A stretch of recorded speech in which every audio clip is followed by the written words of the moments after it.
nyaadhuun lama deebite dhugiin lama deebite warruma garaannaa dhiyaanummaan didee jedhan namichi takka dubbattee jala jalleetti nama dubbattan jala jalleefne kana caalaa akkan wareersitan hin barbaannu bara. Yaad isin immoo tokkumaamu jette waan takkalee walirraa hin qabne obbolummaa rabbiitti walirraa nu qabne jechuudha. Fanna tadhiisaa jettan immoo nu isinii jennee hin dhiifnu isinillee kana nu beekaa jechuu barbaada. Warroonni keessan isin fakkeenyaaf warri shamarranii yuutuubasii hin dhaqinaa hin bayinaa jettanii waa'een kenna isin cinqee dhiifama guddaa wajjisin maal kenname maal kenna?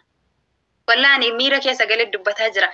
Hundi kennayyuu jechuudha haadha fi abbaa qabna ka abbaa hin qabne obboleessa. Wanni kun hin ta'u dura addaan baafadha jechuudha. Hin taa'aaf hin ta'u yookaan hin beene dhuftanii hin ta'u jettan. Jaarsa qabu jaarsa isaatiin mari'atee jaarsi isaa tole jennaan gama kana dhufe jechuudha. Agba kana gaafa banannu nuti jechuudha maatii kenna mariisifneeti. Nama silaa mas'uulummaa nutti qabu nama silaa waan tokko nu dhorgu fi nu hayyamuu dhabuu danda'u mariisifneeti. Intan adaraa keessan uf eega. Ani maal isiiti gaafa akkana jedhuun kana jedha. Yommuu iyyuu fakkeenyaaf wanti kuni isinitti hin tolle hin laalinaa dhiisa. Sabiskiraayibii keessan baafadhaa jalaa baya. Wallahi nu dhiisa sammuu kenna hin wareersina bas. Hinga hangama nurratti dawwaltanii yookaan miseeji nurra barreessitanii jechaan nama tokko irraa ufaa eenyu. Garas erganii warroota nu barsiisaa turan jechuudha. Warroota diingana nu barsiisaa turanitti erganii isaan biratti nu busheessuuf garuu nuti haga keenyatti alhamdulillah waan nama biratti kaayoo warra waa diiguu balbala sittiin jufin. Karaa ittiin banattu rabbisi kenna qulfii makluuqaaf gad hin jedhiin. Bismillah alhamdulillah. السلام عليكم ورحمة الله وبركاته خبجمتوتا في جلتمتوتا أبوليان كنا وروتا سجلي كنا كان أجي بقى جراتان بقى ربي جراتشي ساعتي كان إسنجه بكم إسنجرتاني تنجا في رحمن ربي سني راح جراتو جتا إجا جويا هرا زيني وجين وان أداتا كقبني رفني أوتو وانت سنجما كيسنين في الندورتي زيني سلامة جدي وردفتوتا كنا. السلام عليكم ورحمة الله وبركاته. كبجمتوتا في جالتمتوتا هردوتوتا آمو فري فاميلي هند كيسانو بغا نغا انجراتني بغا ربي نغا ولد ديوسي هردوتوتا كنا كالي سنين جدا إن شاء الله أيامو غريادتنو. إيقا بلايان كي يبايا سنيت ديريسو همبر فانو قويا هراكا نججودا والله deebii wahillaachuu dhufne dhiifamallee nu godha warroonni jalqabarraa jechuudha ilaa haga har'aatitti jechuudha aamuu fi zaynullee yaada keessan gaggaariidhaan like share commentii babbareeda nu kennuudhaan wajji turtan galatooma jecha egaa jireenya kana keessatti akkuma wanti nama gammachiisu jiru wanti nama gaddisiisullee jira akkuma namoonni nama jajjabeessan jiran namoonni nama naasisanis jiru jechuudha. Kanaaf nu illee anaaf zayniin jechuudha nuti lamaan taane deebii wahii deebisuuf dhufne kana keessatti hordoftoonni kenna qaqqaaliin jechuudha warroonni yeroo baay'ee oduu namaatiif bakka hin kennina namni nama sakaaluuf deema namni immoo mataa gadi nama dha'uuf deema bakka hin kennina nuun jettan bakka kennuuf osoo hin taane waan keessan nu deebisuu hin dandeenye yookaan yeroo qabaanne jechuudha sanillee kanaan sanii jennee kanaan sanii jenne deebisurra asumarratti deebii isinii kennuu barbaanne dhufne warroonni immoo oduu namaa hin dhageenye jettan dhiifama isiniin jecha warroonni immoo gara keessatiin jechuudha irra caalatti jechuudha alhamdulillah koomentii kana jalatti waan bada arge hin beeku jechuudha wallahi asaasan namoonni nama sakaalan fagorraa hin dhufan yookaan nama si beeku tayaa yookaan immoo nama sitti dhiyaatu faa tayaa kana jechuudha ka fagoo guddina kan kee hawwa jechuudha kanaaf nu illee warroota gara keessatiin waan hamilee kenna cabsaa waan immoo nu sakala nuun jedhaniif deebii kennuu dhufneen jechuu barbaada zeyni. Ana qofa osoo hin taane anaaf zeynidha jechuudha. Aamuu firii faamilii qofa osoo hin taane zeynituu bifi aamuu firiin tokkoma jechuudha. Nuti jalqaballee yaani awwalumallee jechuudha. Sagaleen kennas wajjin asirratti bahee bakka hundattuu walirraa hafneen beenu bakka hundattuu ummatuyyuu nurrallee wanti hafeen jiru jechuudha. Yeroo faarfamnellee wajjin yeroo ummatuyyuu jechuudha wanti tokko nuun jedhamus wajjin kanaaf wajji taanee dhufne jechuudha. Yalla zeyni meeqafadha. Rabbi sirraa jaalatu sirriidha wallahi yaanni yaada gaariidha maaliifuu wanti nu har'a argitee irraa dubbachuudhaaf qabanneetti ni dhufne nama gufuu namatti ta'an jechuudha nama gufuu namatti ta'an amma durallee xiqqoo irraa dubbanna fakkaate aamu Video tana dura wajji waraabne keessatti waan gabaabduu irraa nuti dubbannee jirra. fakkeessineetuma dubbanne malee akka kennatti hin dubbanne jechuun warroota isin sagaalaniif hatta biraankillee walirratti dalaynee jirra waan kanaaf jechuudha. Jecha namaatiif bakkee hin kennina. Wanti sun immoo citaa hin jiru jechuudha. Isin nu illee jechuu akkasirratti nu dhageeffattan barbaannee dhufne. Kana jechuun wayin dubbadhume Zaynitti deebi'a. Yaa wallahi namoota gufuu namatti ta'an subhaanallah waanuma isaan hin galchine keessa galanii obboleeyyan xiyyaa kaayyoo guddaa ati qabdu harka cabsuu deeman jechuudha. Namni kuni waan biraatiif osoo hin taane subhaanallah ani wallahi tarii maadri ani wallahi akkanatti fakkaatutti wanti kun yoo waan yoo taate malee waan biraatti fakkaanne jechuudha wallahi. Namni Isaanii gufuu roosoo namatti ta'u cittarre. Meeqoo Zayni osoo achi hin geenne waan ani obboleeyyan kennatti himutu jira jechuudha. Warroonni keessan isin fakkeenyaaf warri shamarranii yuutuubasii hin dhaqinaa hin bayinaa jettanii waa'een kenna isin cinqee dhiifama guddaa wajjisiin maal kenname maal kenna. Wallaani miira keessa galee dubbataa jira. Hundi kennayyuu jechuudha haadha fi abbaa qabna ka abbaa hin qabne obboleessa akka abbaa qaba. Sanbira taree nutiin kuni jechuu yookaan warra ilma qabu yookaan warra abbaa manaa qabu. Wanti kana isiniin jedheef dura na dhageeffadha osoo waan jenneen duratti. Ka haadha fi abbaa qabu haadha fi abbaa isaatiin mari'atee gama kana dhufe jechuudha. Ka jaarsa qabu jaarsa isaatiin mari'atee jaarsi isaa tole jennaan gama kana dhufe jechuudha. Akkasuma jechuudha anaaf Zayniin lama taanee nama asirratti isinii affeeruu dandeenyu. Sheekotas gaafannee gama kana dhufne jechuudha. Akka gara amantii keenyatiin illee hatta jechuudha waqasaman billahi soba waan hin taane jechuudha. Viidiyoolee gadhiif keessatti ani akka mataa kiyyaatitti kanaan dura abbaa manaa kiyyarratti biraankii dalagee jira. Hatta biraankii san osoo hin gaafatin gadi hin dhiifne jechuudha. Viidiyoo waa'ee dubbannu keessatti yaani nama gaafannee jechuudha. Namoota kanatti erginee wanti kun waan ta'umoo akkami waan akkasii jennee ergaa jirra malee ooluma kaanee Dainee waa achirrattuu gadhiisaa hin jiru. Isaan bira kawaa gadhiisiti tittoo osoo hin tarre afwan yuutuuba kana gaafa banannu nuti jechuudha maatii kenna mariisifneeti. Nama silaa mas'uulummaa nuti qabu nama silaa waan tokko nu dhorguu fi nu hayyamuu dhabuu danda'u mariisifneeti. Isiniif haa galu tole. Isiniif haa galu wallahi.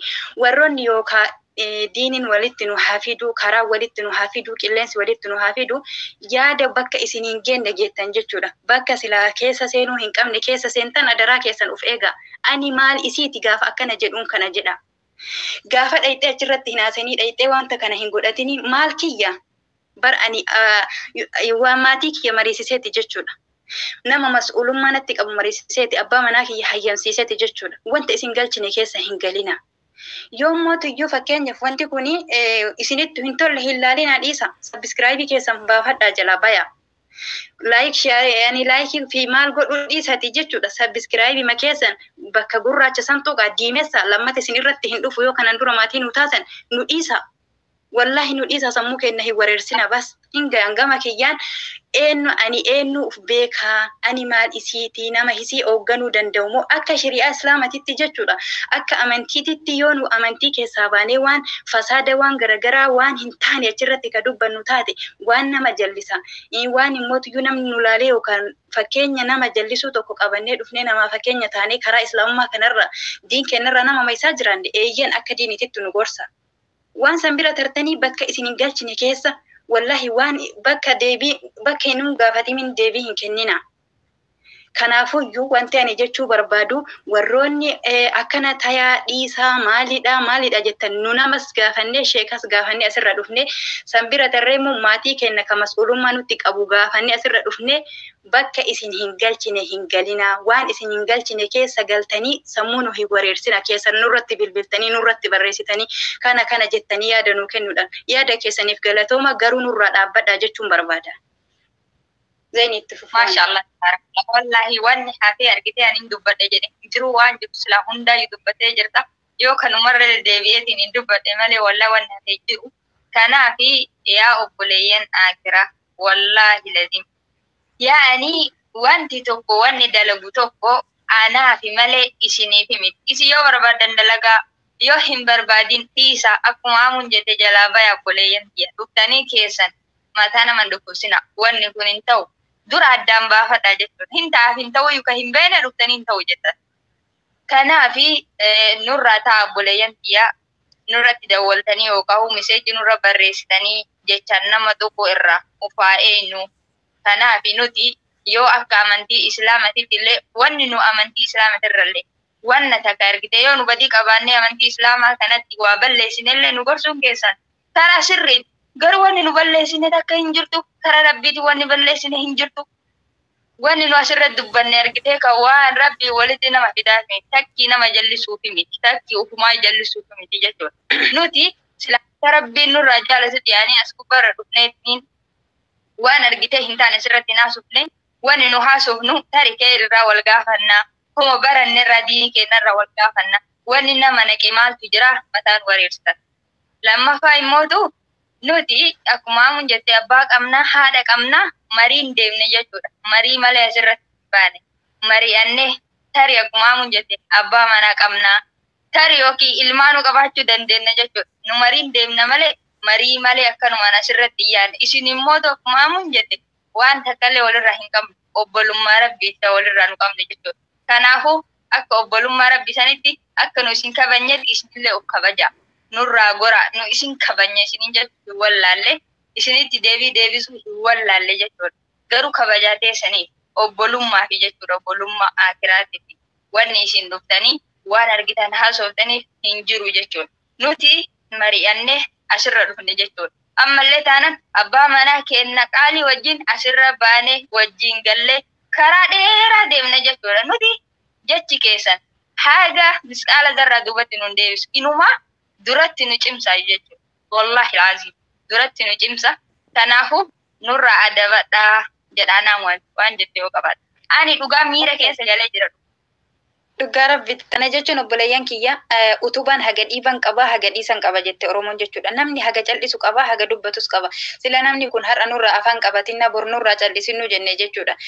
immootiyyuu jechuudha nu haga dandeenye waan beeynu dubbataa jirra jechuudha yoo kanaafi ifama guddallee nu godha yoo barbaadan ofii keessanillee koottaa hisaaba wal waanyinee wal sakaalusan wal guddifna wallahi wal guddifna kushiina ambaa keessa dhaabbataa jirra obboleeyyan kennallee warroonni dhiiraa dalagaa ulfaattu wayita qorraa keessa wayita oo'a keessa horii re'ee fi gaala duuka deemaa jirtan garuu mootiyyuu waan gaarii waan keerii tokko yoo dubbattanii namni sababa saniin nama fayyadanii jechuudha ofis fayyaduu dandeettan wallahi ofis fayyaduu dandeettan jechuu kun isinumaafuyyuu gaarii miti namoonni har'a laaltan jechuu mee laala warroota kaleessa waanuma garagaraa dalagan waanuma garagaraa biraankii fi waan adda addaa dalagan har'a deebi'een nama fayyadaa jiran jechuudha fakkeenyaaf jechuun akka fakkeenyaatti obboleetti ta'e Aashaa yoo fudhadhe jechuudha waan itti dhiyaattu fi yookaan waan ta'uu danda'a laakiin duratti jechuudha wanni isin hojjetaa turte biraan kimaa fi waan akkasii hojjetti jechuudha saa garuu har'a laala waan gaggaarii obboleeyyan ta'e taammootuyyu jechuudha akka yaaddetti yookaan biyyi warra saa qabattu kaameraa nutti agarsiisanii waan kana dhiisaa waan kana naa bitaa jechuu hin dandeenye har'a ammoo waan guddaa hojjetaa fi jirtu jechuudha qasaman billaa keessa ijoollee ta'e fayyaa jira anis atis jechuudha har'a itti ergine waan feete nu bituu dandeetti laala nu fayyadaa jirtee miti nu'is boru akkasitti waan tokko nama fayyaduu dandeenya waanuma ta'e nu haa ta'u waanuma jiru akiraat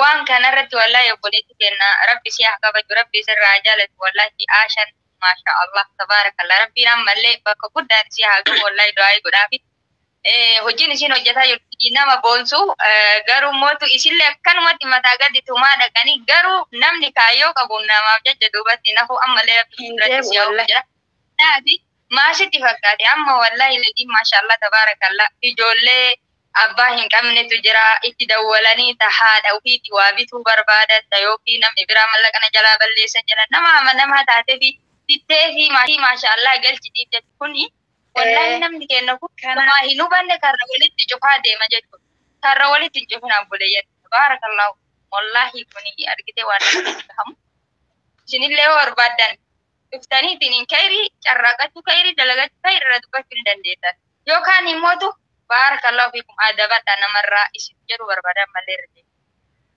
ayyan anillee kan jedhee fi har'a nuti mana namaa keessa jirra jechuu falak alhamdu faaruu rabbii kennaaf haa ta'u waqasaman billa alhamdulillah wanni ani waan badaa dalagee jedheetti seena utakka hin jiru jechuudha asuma keessa illee taa'e har'a obboleeyyan tiyya jechuu hiriyoota akka tiyyaa wajjin jechuudha namoota akka kiyyaa jireenya gabrummaa keessa jiran wajji yeroo hirribaa kiyyarraa qoodee jechuudha yeroo qaburraa qoodee waan tokko waanuma keerii ta'e tokko jechuudha waanuma amantii tiyyaan adda nan baafne har'a yoo dalagee bor anillee galee jechuudha atis kabiralle nama fayyaduu dandeenya wal fayyaduu dandeenya kanaafuu mataa gadi nama qu'uun deemina anaa akka fakkeenyatti fudhadhe malee warroonni isii daran jechuudha hawaasa islaamallee ta'ee hawaasa oromoo saba ofii fayyadaa jiran hisaaba hin qabu jechuudha gara amantiitiin illee warri amantii isaanii fayyadaa jiran barnutiin kun obboleeyyan kiyya har'aas irratti kana hojjennee jechuudha boriyyoo namuma shaniin jechuudha walitti qabamne baqa jaama'a wahii jechuudha waanuma asirraa nu galu kanarraayyuu achi darbine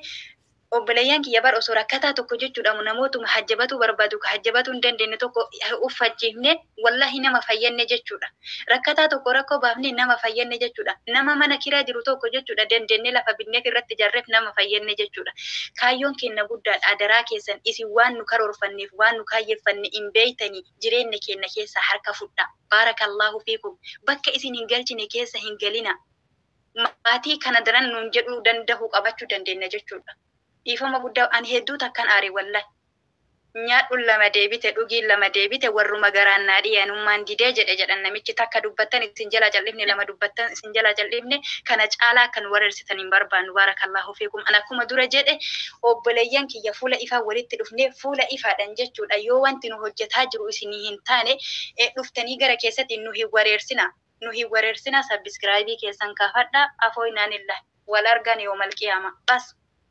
wallahi wanni wal wareersaniif takka hin jiru wanni mataa wal dhukkubsaniif takka hin jiru jechuu kanaafuu kaayyoo guddaa qabna yeroo immoo teennee jechuudha kana sanii jennee isinii wajji bilbilaan yookaan mootiyyuu jechuudha miseejidhaan isinii deebifnu hin qabnu dhiifama guddaa nu godha obboleeyyan kiyya ka hordoftoota kiyya qaqqaalii kaasatan hordoftoonni aamuu firii obboleeyyan akka isinii ta'uu hin qabu wallahi ladhiin wanta isiniin jedhu hin beeku jechuudha jaalallii fi kabanyaan isinii qabu kana hin jedhamu kana keessa namoonni tokko yookaan namoota as keessayyuu yaani namoota yaadana kennanii na jajjabeessan ta'uu dhabuu danda'a warroonni kun jechuudha warra badheen daawwatanii achi erganii as erganii olii gad YouTube keenya linkii kenna garas erganii warroota nu barsiisaa turan jechuudha warroota diin nu barsiisaa turanitti erganii isaan biratti nu busheessuuf garuu nuti alhaga kennatti alhamdulillah waan nama biratti fi rabbi biratti illee nama busheessu waan dalaynee natti hin fakkaatu akka kiyyatti jechuudha namni ofirraa arguu dhabuu danda'a yoo nurraa argitan nu gorsa karaan nuti irra jirru kuni wanti nu hojjetaa jirru kuni obboleeyyan kiyya kaasatan kan diin kun fa'aa walitti nu hidhe jalatti seenaa laalati yoo wanti nu hojjetaa jirru wanti nu dubbataa jirru waan hin taane taate nu gorsaa waan sirreeffachuu qabnu hin sirreeffannaa tadhiisaa jettan immoo nu isinii jennee hin dhiifnu isinillee tana nu beekaa jechuu barbaada. Yaada xumuraa Zayni. Rabbi sirraa jaalatu wallahi yaada bareedaa lafa keettee fi hin dhagahanii hin dhageeffatan jedhee warri argee bohoo nama dura dhaabaa deeman asumaan dhageeffatanii gurra isaanii haa bultu jenna waan akkanaan filamu akka hin deebine kaayyoo namaa keessa akka hin galle akka keessa hin buune jechuu barbaada obboleeyyan kiyyaa kabajamtoota jaalatamtoota isinillee warroonni miidiyaa kana gubbarra jirtan isinummaa waan gaarii waan rabbiin keessan isinirraa jaalatu hojjedha kanaafuu jecha namaatiin nu bicha osoo hin taane namoota hedduu warri kaayyoo harkatti cabsaa jira jechuudha akkuma waliin beeknamu kanaafuu kaayyoo keessan fuulduratti malee duubatti hin deebinaa badanii jabaadha waan dalaydan qofa waan argitee boru isin saalfachiifne waan gagaarii dabarsaa malee wallahi namni duubatti isin hin deebisin isinin jechuu barbaada assalaamu alaikum warahmatullahi wabarakatuh.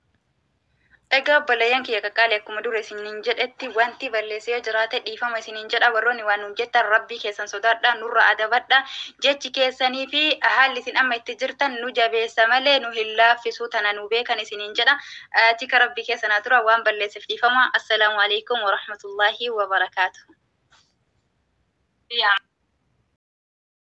yaa nama kaayoo qabdu kaayoo kee itti fufii kaayoo warra waa diiguu balbala sittiin cufin karaa ittiin banattu rabbi si